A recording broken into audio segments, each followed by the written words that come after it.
اعوذ باللہ من الشیطان الرجیم بسم اللہ الرحمن الرحیم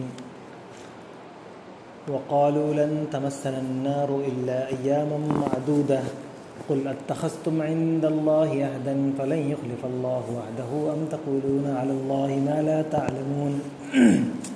بلى من كسب سيئة وأحاطت به خطيئته فأولئك أصحاب النار هم فيها خالدون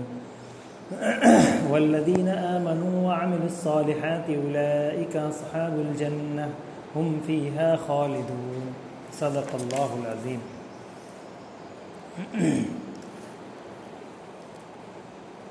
وہ کہتے ہیں کہ دوزخ کی آگ ہمیں ہرگز چھونے والی نہیں ہے الا یہ کہ چند روز کی سزا مل جائے تو مل جائے۔ ان سے پوچھو کیا تم نے اللہ سے کوئی عہد لے لیا ہے جس کی خلاف ورزی وہ نہیں کر سکتا، یا بات یہ ہے کہ تم اللہ کے ذمے ڈال کر ایسی باتیں کہہ دیتے ہو جن کے متعلق تمہیں علم نہیں ہے کہ اس نے ان کا ذمہ لیا ہے۔ آخر تمہیں دوزخ کی آگ کیوں نہ چھوئے گی؟ جو بھی بدی کمائے گا اور اپنی خطا کاری کے چکر میں پڑا رہے گا وہ دوزخی ہے اور دوزخی میں ہمیشہ رہے گا، اور جو لوگ ایمان لائیں گے اور نیک عمل کریں گے وہی جنتی ہیں اور جنت میں وہ ہمیشہ رہیں گے۔ اس میں یہودیوں کے علماء اور علماء کے واسطے سے جو ان کے عامی لوگ تھے، عوام، ان کا تذکرہ کیا جا رہا ہے۔ اس سے پہلے بھی ایک باضابطہ علماء کے تفصیل سے ذکر تھا ان کے علماء اور مشائخ کا، اور پھر اس کے بعد میں چل کر کے باضابطہ عامی اور جو جہلا تھے، ان کے جو کتاب کا علم نہیں رکھتے تھے،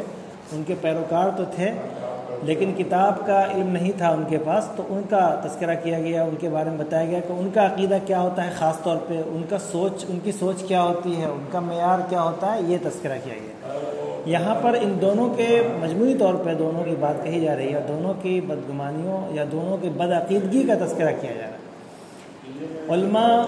علماء بھی، اصل تو علماء اور مشائخ ان کے یہ کہا کرتے تھے کہ ہم لوگ تو چونکہ فلاں نسل سے ہیں، فلاں پاکیزہ ہستیوں کی طرف ہمارا انتساب ہے اور ہم لوگ اہل حق ہیں، تو لہٰذا آگ ہمیں کبھی نہیں چھو سکتی، اور بلکہ ہم دوزخ میں کبھی نہیں جائیں گے کیونکہ ہم اہل حق ہیں۔ ہاں، اگر کبھی ہم سے کوئی غلطی ہوئی اور تو کچھ سزا بھی اگر ملنی ہے تو بس چند ایام کے لیے ملے گی، دائمی جہنم یا ہمیشہ کے لیے یا بہت زیادہ دنوں کے لیے جہنم میں ہم لوگ داخل نہیں ہو سکتے، یہ ان کا دعویٰ تھا۔ ظاہر ہے کہ یہ نظریہ ان کے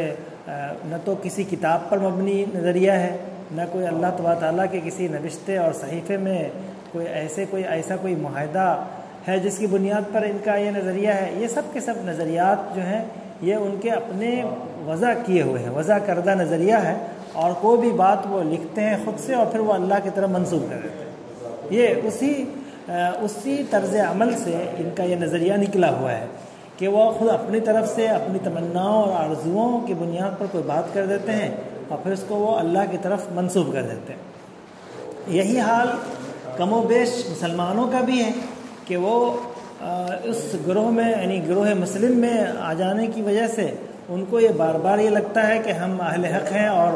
ہم ہمیشہ یعنی جہنم میں نہیں رہیں گے، جنت میں ہی داخل ہوں گے، کچھ ایام کے لیے جانا ہوا تو بس سزا کے طور پہ کچھ ایام کے لیے جائیں گے۔ یہ مسلمانوں کا بھی نظریہ بنتا جا رہا ہے کہ ہم فلاں خاندان سے ہیں، فلاں لوگ ہیں، فلاں طبقے سے ہیں، فلاں مسلک سے ہیں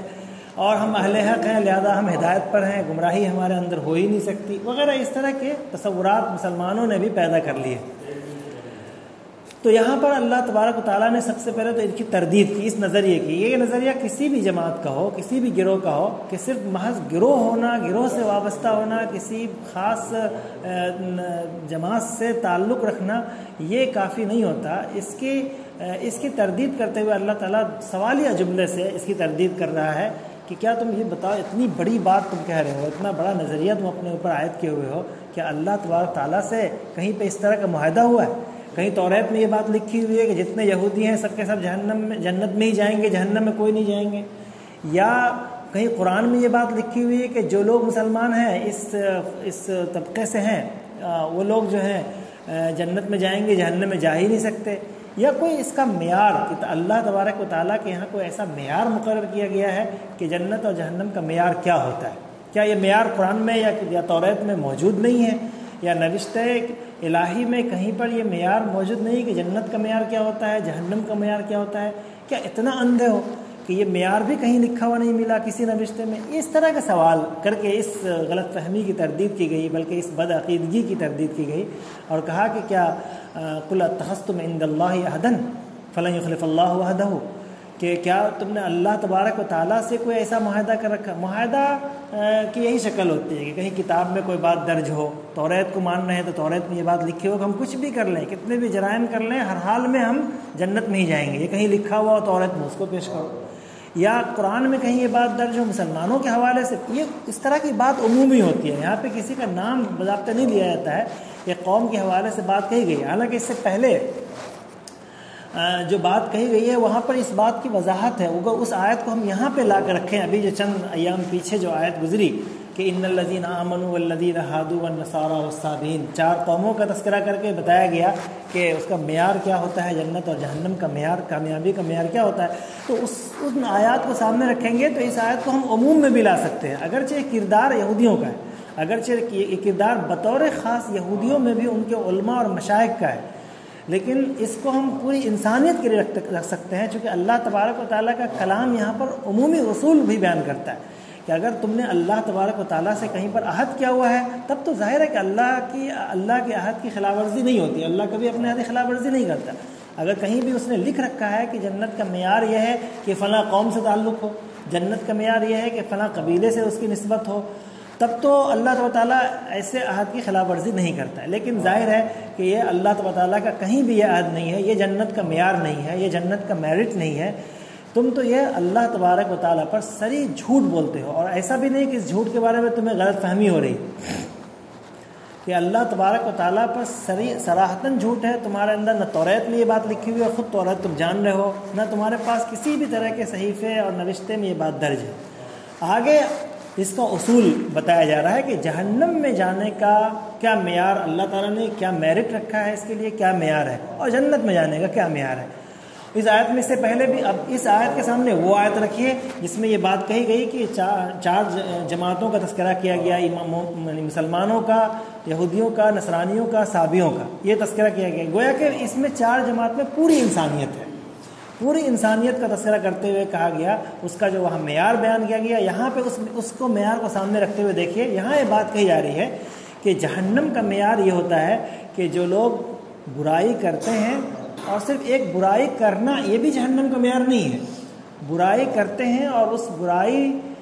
کے بعد توبہ نہیں کرتے ہیں، یعنی اس برائی سے وہ باز نہیں آتے ہیں، اور پھر اس برائی کا اتنا اس برائی کو اس قدر یعنی ایکسیپٹ کر لیا جاتا ہے زندگی کے اندر کہ اس برائی کو بہتر سمجھا جانے لگتا ہے، دھیرے دھیرے اتنا زیادہ کثرت سے کی جانے لگتی ہے، وہ جرم کیا جانے لگتا ہے کہ اس کو پوری زندگی میں اس کا احاطہ ہو جاتا ہے، اور احاطہ بطور خاص اس وقت ہوتا ہے جب اس برائی کو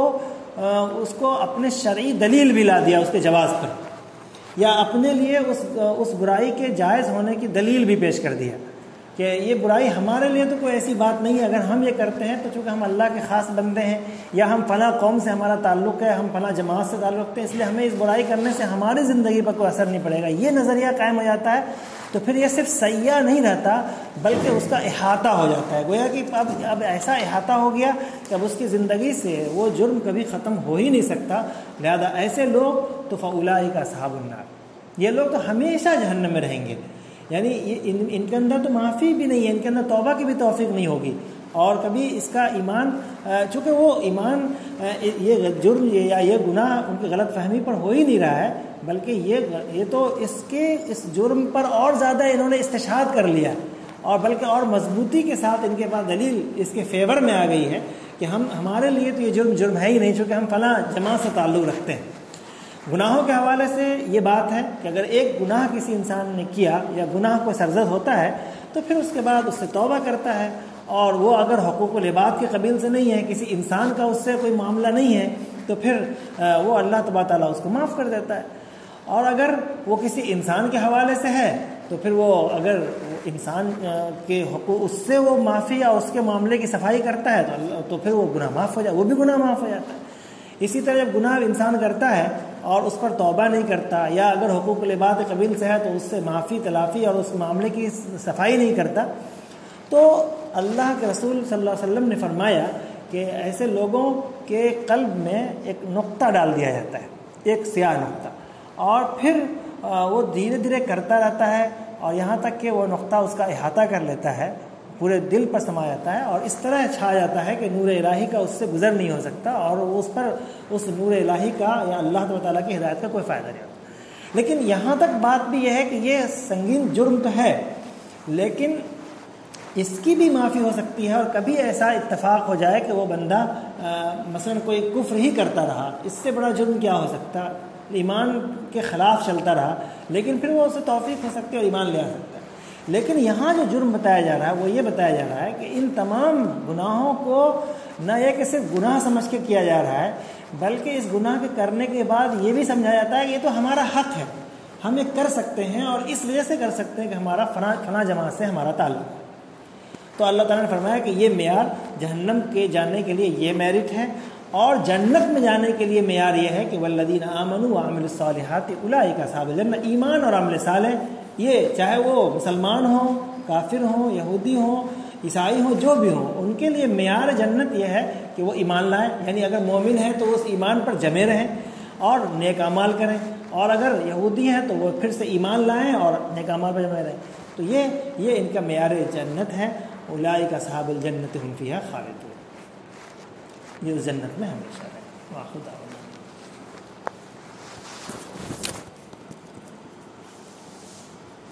ایمان لانے کا